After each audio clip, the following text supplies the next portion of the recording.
Through the stories shared on the show, you will find real-life triumphs of adversity. Triumph and adversity, inspiration and motivation.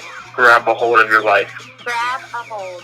It's time to be determined to set your goals and achieve them. Achieve your goals. Set your goals high. Set them high. Reach for Mars. If you land on the moon, it's still a huge moral victory. Reach for Mars. Get ready to be inspired on The Determined Show, hosted by Mark Garman. The Determined Show.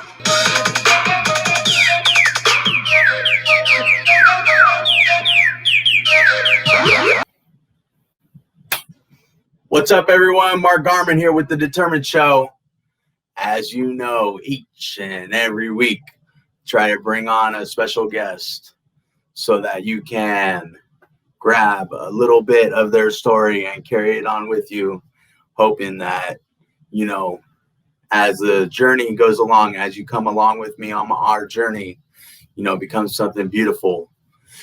This week, I have on Loc Ho, who is going to share how he acquired his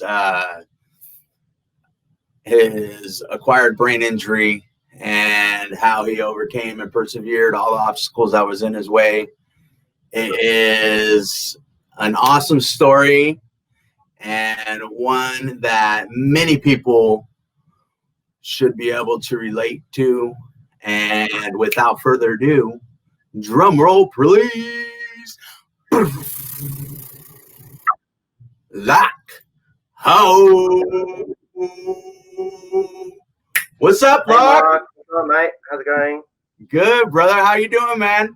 Good, man. Good, mate. It's cold over here, but it's freezing. It's cold. So I guess you're gonna answer the question. How's the weather a little down under? Oh, mate, it's freezing. It's so cold. Yeah, it's cold over It's really there. cold. Sorry? It's really cold over there. It's freezing, man. Oh yeah. Yeah. No sunny skies for you, huh? No, No. not at all. But I like the part. Oh, you like it when it's cold? Yeah. Yeah. It helps me train my mind as well. Oh yeah. It does. No, that's good. That's good. Yeah. So when Yeah. Go ahead. Okay. No, you go ahead. You go ahead. So for those people that don't know you, go ahead and tell everyone who you are, and give a small description of, you know, age and all that.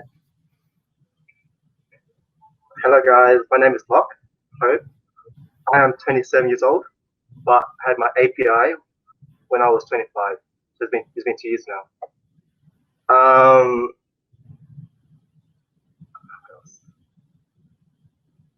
I find it really hard at times, but in my down days, I push myself harder and harder each day, you know. So I could not walk, I could not talk, I could not feed myself, miles of this, you know, very attractive before. But with time and with hard work, look at that, man. Perfect. There we go. Perfect. Yep. Yeah. Now, Loc. Yeah. So, you said that you had your acquired brain injury 2 years ago, right? Yeah. So who was, and you said you had it when you were 25? 25. I'm 27. Yeah. Yeah. So you said you had it when you were 25 years old. So who was Loc before, or who was Loc at 25 years old? Like, who was Loc? What was Loc doing? How was Loc? If I was to ask, you know, your best friend, if I was to go, hey, you know, let's say your best friend's name was John, I would say, hey, John, who's Loc? What's Loc about? What would he tell me? Loc was a down-to-earth guy, very genuine, kind-hearted, a gentleman, but he was hopeless in the future. Like, he didn't know what he wanted in life. I was working at a bank and at the casino. At the casino, I was doing card dealing, which is called croupier. And at the bank, I was working as a reporting analyst for Commonwealth Bank of Australia. Nice. Well, I worked for like 2 years there. Uh-huh. Until I had this hypoxic brain injury. yeah, man. Yeah. It's been a tough long journey, mate. But what can you do? Yeah. And then, so what, now when you went through, what caused your acquired brain injury? Okay. Here's the juicy part. The juicy part. Let's jump in. Okay. Well, I was hanging out with a friend at night, and he offered me something, an illegal substance, and I stupidly, without thinking, took it. And from then on, it was so addictive that I tried a couple more times. And on the final time, I OD'd and I almost died. Almost cost me my life, you know. But God is great and give me a second chance to live. So I'm making the most of it.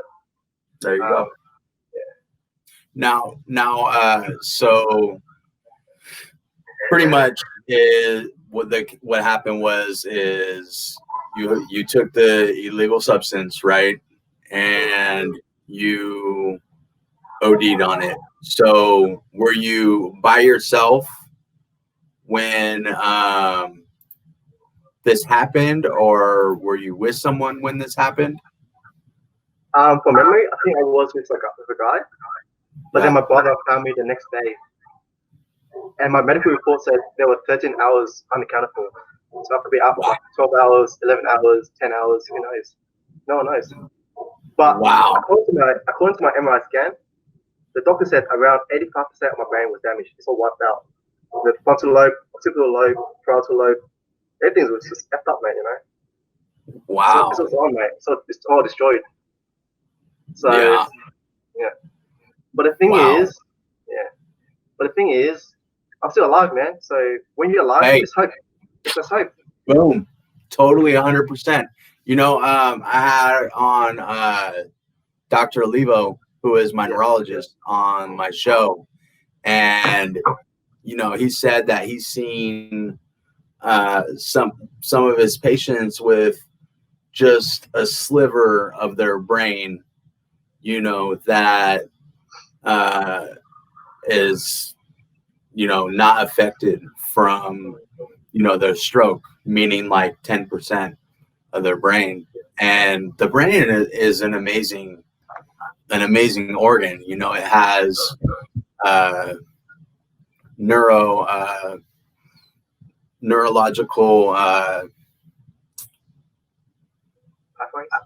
yeah, I know. I was stuck there. Thanks, man. So it can connect, you know, neurological pathways and make new ones all the time. You know, it's really an amazing organ. And you know, obviously, you know, if you said that yours is 80%, you know, affected, and you are, you know, the way you are, obviously, you know, you're living proof that, you know, that it can make those new connections, you know. So why don't we dive in and talk about, you know, what happened as far as what happened when you had your stroke. So you had your stroke, you went to the hospital, right? And then what happened from there? Let me correct you there. What? Oh, I'm sorry. Not stroke. Yeah. Acquired brain injury. I'm sorry. Okay. Oh, good. Yeah. So what happened when I had my accident? I was passed out for, like I said, 13 hours or more.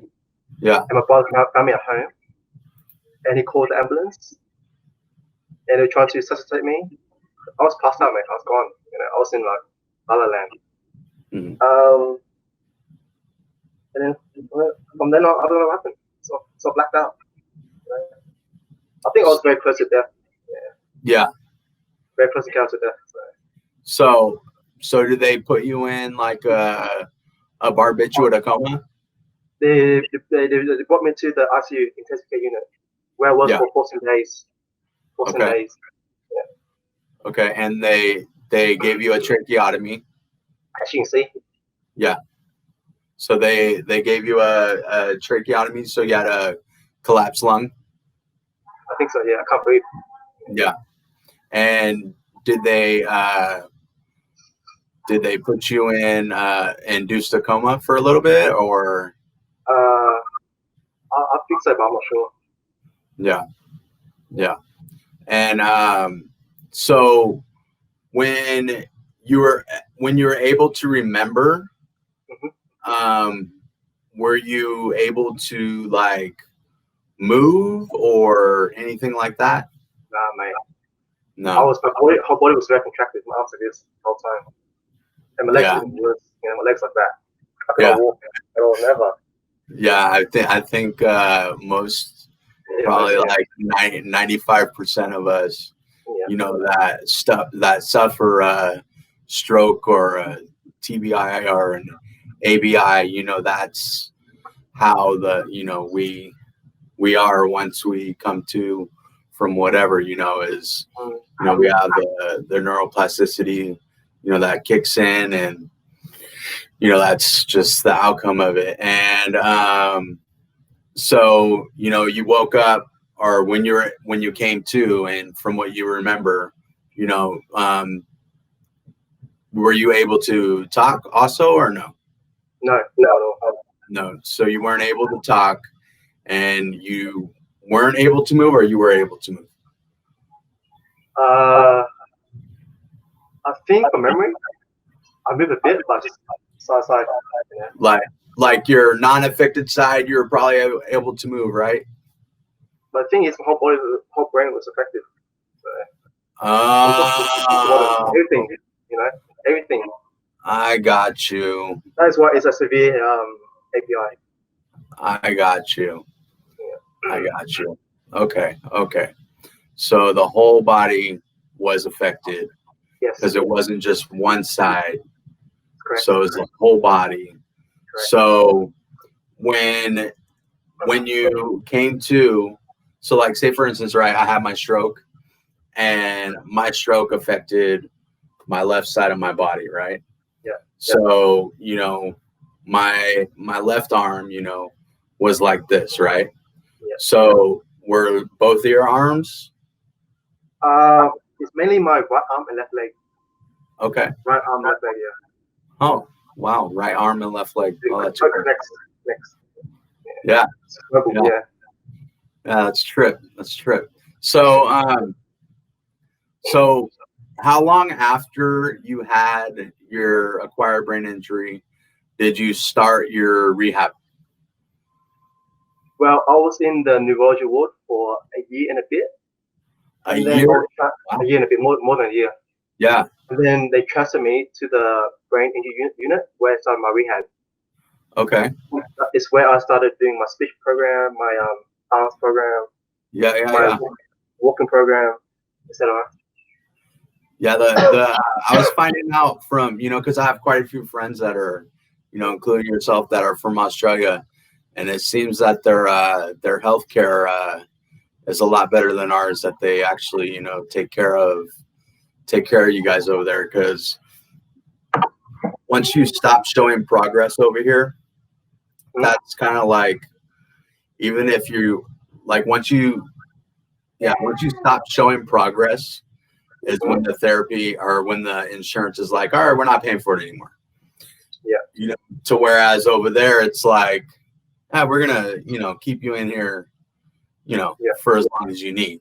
What it seems like, yeah, because that's, they're pretty much taking care of you over there. So you said, you're in the neurology ward for a year plus. Now, when you're in the neurology ward, were they still giving you therapy and whatnot when you're in the bed, or? I think a little, but very limited. Yeah. That's why they gave me like a peg tube. They put transfer to my belly right here. Yeah. So yeah. Yeah. So go ahead.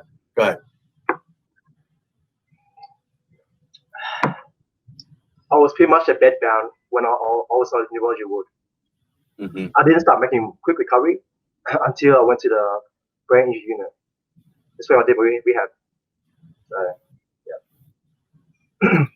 Now, when you so you said you were in there for like a year plus. Did you feel like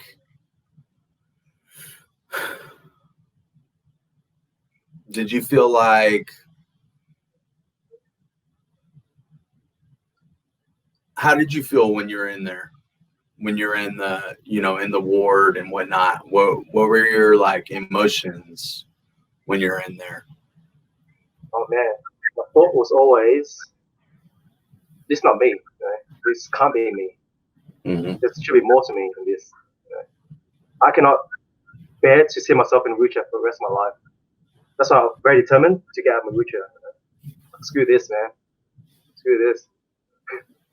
So Yeah. that's why I have the motto, no pain, no gain. So I always push myself to the limit, absolute limit, until I almost faint, man. Literally.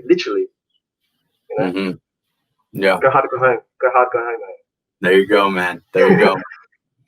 And so when you're in the ward, did you find yourself like doing therapy while you're in the bed on your own? The thing about me is, when I was in the ward, in the brain unit ward, I'm a very talkative guy, so I would always go in my wheelchair and bring myself around the room to other clients, patients, and have a chat, man. Because the communication is key for good recovery as well. I need to round up my staff, and yeah, I love it, man. Making new friends. Right. This is good, mate. It's good. Yeah. I know when I was in my physical therapy, I was the youngest one that was in there when I was actually in the therapy unit, and everyone else that was in there was probably maybe 40 to 50 and a lot older, so a lot of the people that I was hanging out with, was that age, and we were playing like, pinochle and spades and stuff like that, and those are all games that I like anyways, but yeah, so and a lot of people have the infliction that strokes only happen to older people, right? So strokes or acquired brain injuries, you know what I mean, only happen to older people, right? So did you know or have any idea like of what a stroke or an acquired brain injury was before this happened to you? I have very limited knowledge of stroke before my injury, but after joining the Genyus group and meeting people like you, Mark, and Cal as well, it's gave me a good understanding of what a stroke is. So yeah,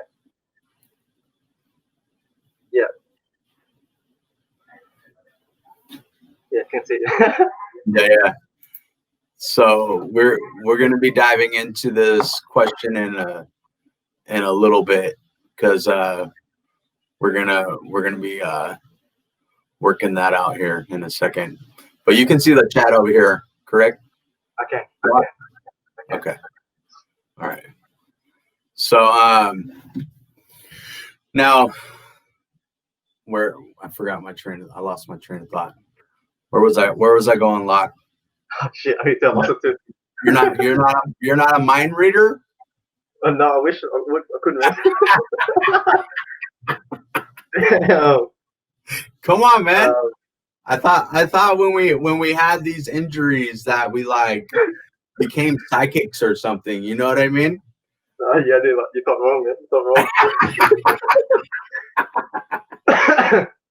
Oh man. So bad.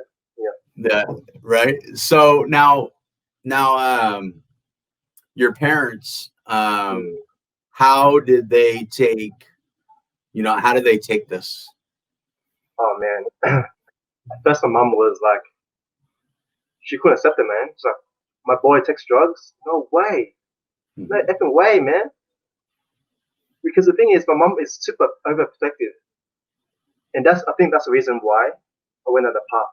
She's too overprotective, mate, and sometimes too much of a good thing can be a bad thing, Mm-hmm. And yeah, and I'm the example of that too. I'm an example for that. Mm-hmm. What was I saying? So, I'm a mind reader on this one, so I know where you were going with it. Okay. So we were talking about how your parents took it. How your parents took when you had your acquired brain injury, and you're talking about how your mama was protective. Yeah, okay. So my mom could not accept the news at the time, but thing is, she would always come day in day out, every single day to hospital to see me, and she would see me making small progress, small recovery, and she was happy. She was content. But not until I was much later to my recovery stages, maybe 2 years from now, she's actually very happy, very happy with my progress. Because not only am I walking, but I can run that too, man. You know what I mean? But yeah. That didn't come easy, man. It's hard work, man. Hard work. Right. Now, how long before you had your acquired brain injury? How long did it take you to start talking again? Oh shit, man.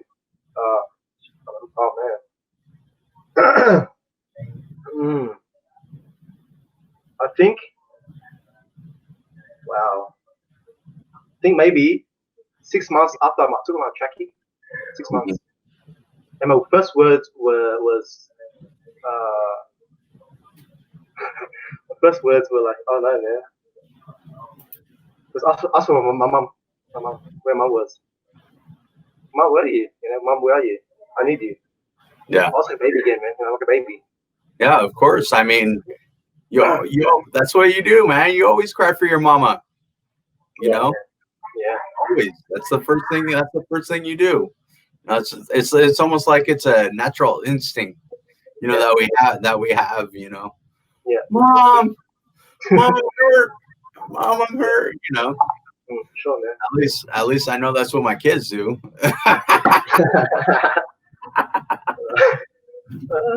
I'm like, suck it up, kid. No, I'm just kidding. But so Serena, my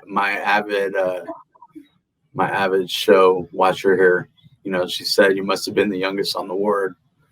He was, or he, yeah. So she's asking if you were the youngest on the ward. Yeah, at the time I think I was, yeah.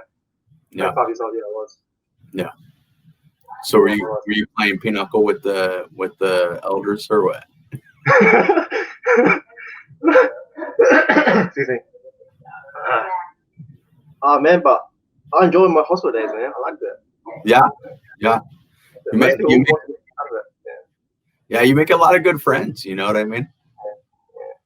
Yeah. There was hits of laughter, a lot of jokes. We talk shit. It's fun. It's like high school days. Right.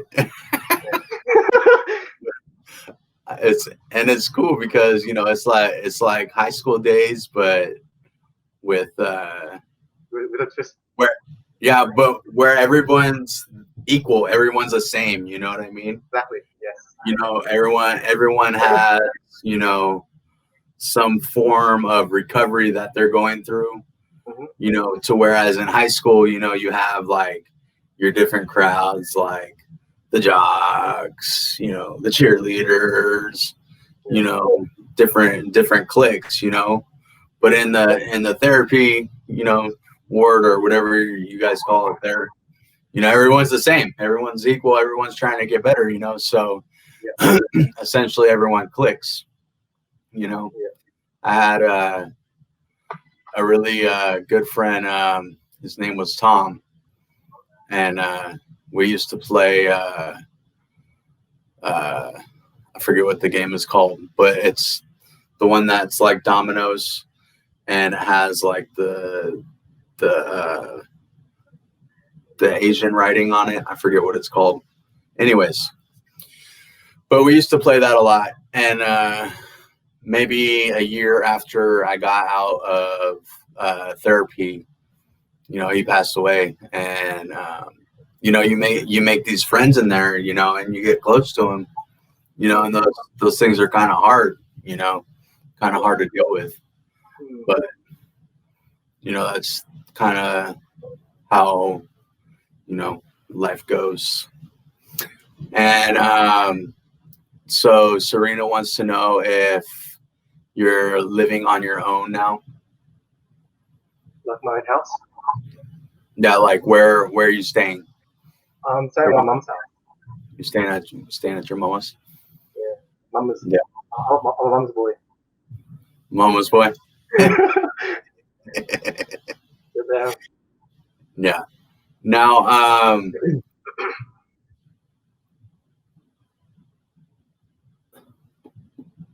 shoot, I forgot where I was going again.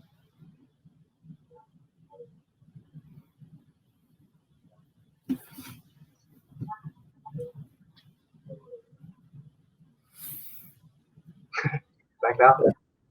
Huh? Backed out? Yeah, pretty much. I did, actually. Sorry, man. Right.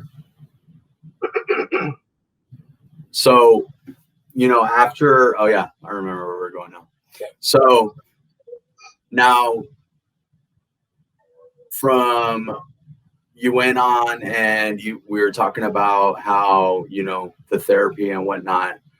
When you got out of therapy, when you got out of the therapy ward unit, where were you as far as, your physical aspect? You mean the therapy? What is in the brain unit? Well, when you went home from the therapy place, where was I, like, physically? Yeah, like walking and your hands and whatnot. Yeah. I think at first my hands was so bad, mate. I could not write, but now I can like touch that now on a keyboard, computer. Mm-hmm. But that didn't come easy, man. With practice. It's not a jelly now, like jellyfish. Basically, when I left the ward, I was quite independent. I was walking like independently. I could cook independently as well. I could make my own cup of tea, coffee. What else can I do? I could run. I could hit. I could skip. Gee whiz, nice. But physically, I'm great, man. Physically, I'm good. But when it comes to cognitive, my brain, that's what I've struggled with, man. Problems. Yeah. So you say you struggle with the which part? Cognitive. The cognitive ability. Cognition, yeah. Yeah. So now, I know that you're trying to start up a therapy workout routine, right? Where you're trying to show other survivors on, how they can progress in their therapy. So, why don't we talk about, where you were, how, you did your therapy, and to get to where you're at now. Because I think that's an important aspect, to know where you were, because we touched on it a little bit, but we don't have a visual picture of it, right? And I think Cal from Genyus Network, I think we kind of mentioned it a little bit, he did, as far as making videos and putting them up there to help people, get motivated and start working out. So let's say, for instance, we're going to go with taking your affected leg and you're standing still and just raising it up, your knee, your leg, your whole leg, and raising it up, your knee up to here and back down. Okay. So where were you at when you had your stroke? Man, like I said, my early days, my legs was very, very contracted. So I could not make it straight, man. I could not. No matter how much I tried, I could not make it straight. So, but with the intervention of the physiotherapist at the hospital, they got me like a ROM brace, a range of motion brace, where I put on every night.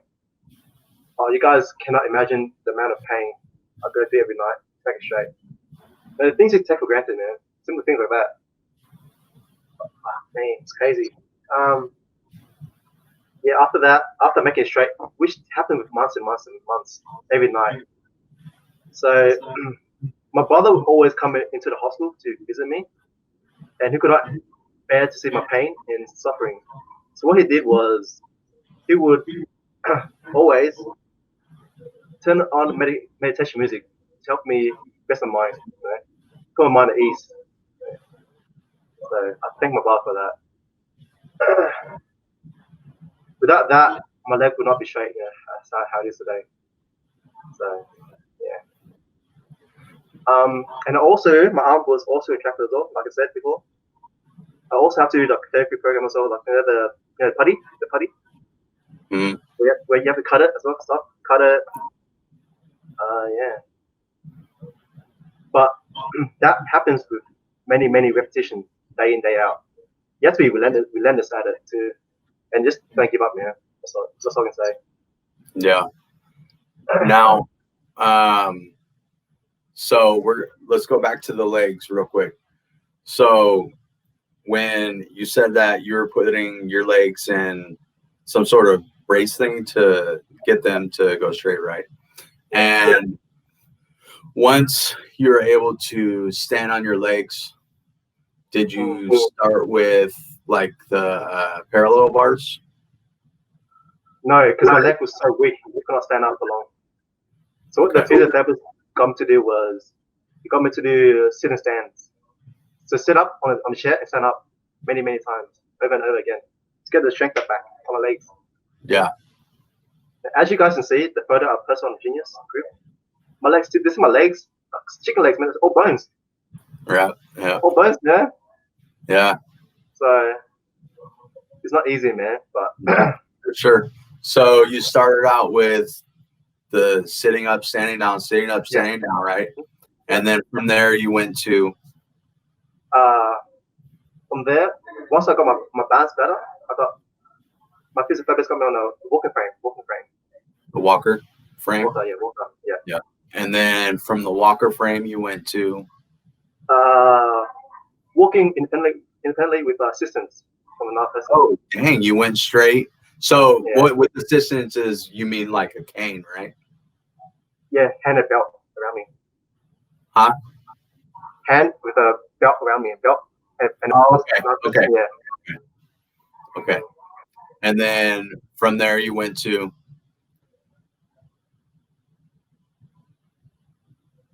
I went from walking independently. Oh, really? Nice. Just skipped right over the cane, huh? Yeah, man. I don't need a cane. So, okay. So this is where I was getting to, right? Okay, Loc. So, like Cal said, he's going to help you make these videos, right? So these are kind of details that you need to explain to people, right? You need to explain to people where you came from and where you're at now, right? Yeah. So we kind of got there. We kind of like drew a picture for people of where you were, right? So you basically couldn't do anything. So they stretched your legs out, right? With a stretcher type thing, right? Yeah. And then once they got that ready, once they got that done, Then you're able to do the sit-ups, sit-downs, sit-ups, stand-ups, right? And then from there, you went to the walking device, right? Yeah. And then from there, you went to assisted walking where they put the gait belt on you and helped you walk. And then boom, you were off to the races from there by walking on your own, right? Yeah. So this is where your videos that you're going to do will be completely inspiring for other people, because, you know, from there, you're going to be able to show them the exercises that you do, you know, and go ahead and explain to our viewers, you know, the exercises that you have been showing people. Yeah, that'd be good, man. Yeah. So the exercises that you have been doing have been the band ones, right? Yeah. Mainly. Yeah. So what are the band exercises? Like, how does it work? Well, the band exercise is you put the band into your leg, something like that, and you always do squats. So that engages your quads and your glutes muscles. Because I noticed that our Genyus group, many of the members have very weak glutes and weak quads as well. And the only solution for that is by doing heaps of squats every day, day in, day out, squats and squats. Now, what do you suggest for people that don't have balance? Oh, wow. To still be able to do the squats. Yeah. Okay.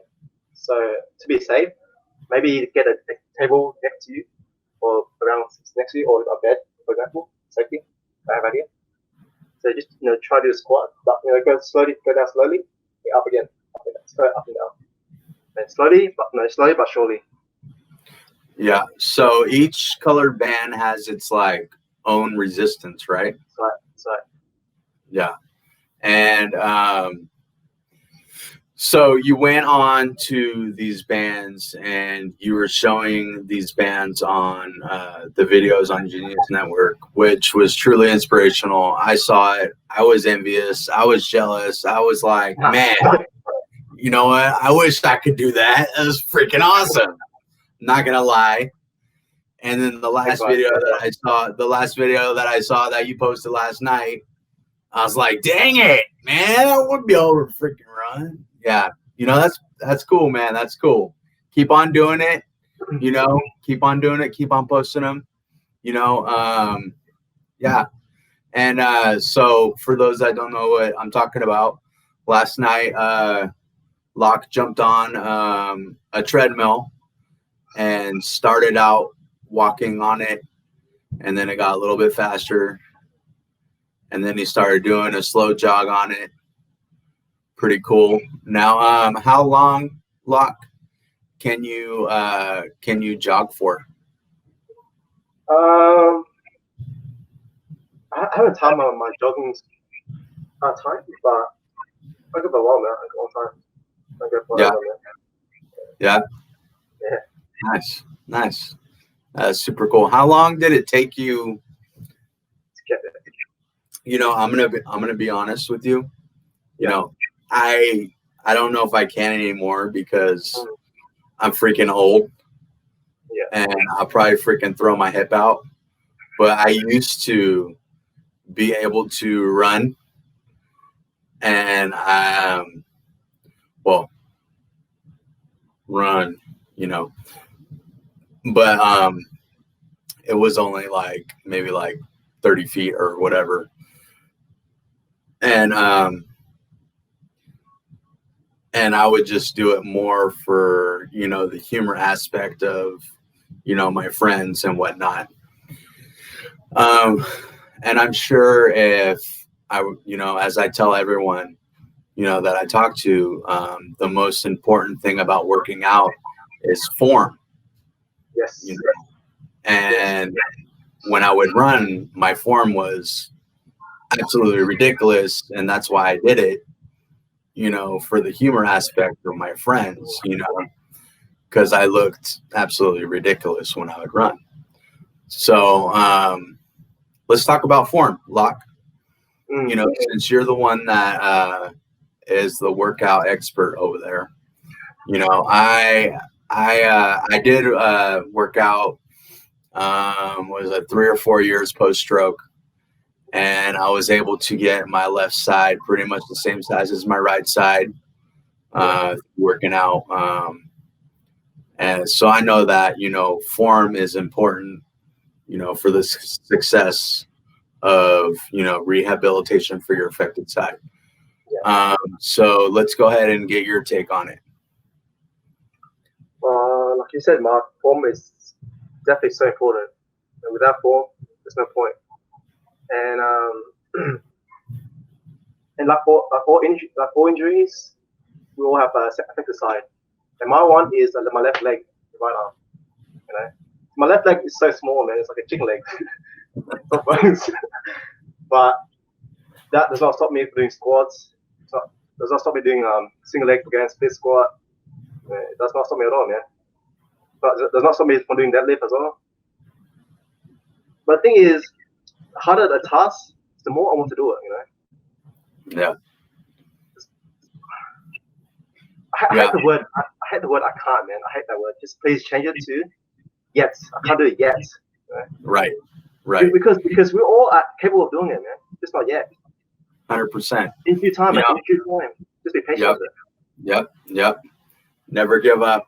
Now, you know, I kind of enjoy, you know, honestly, it depends on what it is. You know, sometimes it might hurt my feelings a little bit, but I kind of like enjoy when people tell me, you know, I can't do something, you know, because it's like, what the heck do you mean I can't do that? Yeah. Let me show you I can do this. You know what I mean? Yeah. Get the heck out of here. Of course I can do this, you know? Yeah, like you're saying, you know, there's no such thing as I can't, you know? Yes. And that's like, you know, the whole meaning behind this, you know, is like, you know, you got to be determined. You got to stay focused on what your goals are, you know, and just keep on pushing forward. And, you know, as you have shown, you know, Loc, you know, you got knocked down, you know, pretty severely, you know, and you went ahead and overcame a lot, you know, and went through and did all this physical therapy and speech therapy, occupational therapy, you know, and got back to where you're at now. And honestly, maybe stronger than where you were before, you know. Yeah, you might have an affected leg now, but do you feel like you're in better shape now than you were before your stroke? Before my injury, I was quite strong, really strong. Were you? You're strong too, weren't you? You were strong. Squatting more than 100 kilos, deadlifting more than 100. Watch out. In terms of fitness, I think I'm much better off now. Yeah. Well, I guess that's kind of like the point I was getting at. You know what I mean? Like overall, you know, like here, you know what I mean? Yeah. Like overall, you know. I forgot where I was going to get. Man, I'm having a tough time today. Holy moly! Must be something in the air or something. Holy moly! Where was I going with this? Oh, man, what a horrible time over here today. Loc, what was I gonna say? You said something about so bad. I remember what I was going to talk about. So, Loc, what did you feel like, you know, so your family dynamic before this happened and your family dynamic after this happened, do you feel like it has brought you and your parents closer together? So close. We're like super glue now, man. You know, so close. We do everything together. We even ride our bikes together. Oh yeah. So you can ride a bike now. I can. how long did that take you to be able to ride a bike? The thing is, I could ride a bike before my injury, so we learned how to ride a bike. It's not that hard. You just rewind my second in my brain. That's it. Just over and over again. Keep doing it, man. Keep doing it. I had to fall over a couple of times, to be honest with you. But had a bit of scrape here and there. Well, I don't give a shit, man. Doesn't matter. Doesn't stop me. You know what I mean? It'll heal. Exactly. Right? Oh yeah. Yeah. So you go on like little family bike rides all the time with your mom and your daddy? That's pretty cool. Every weekend, yeah. Oh, every weekend. It's every weekend, Joe. Nice. Yeah.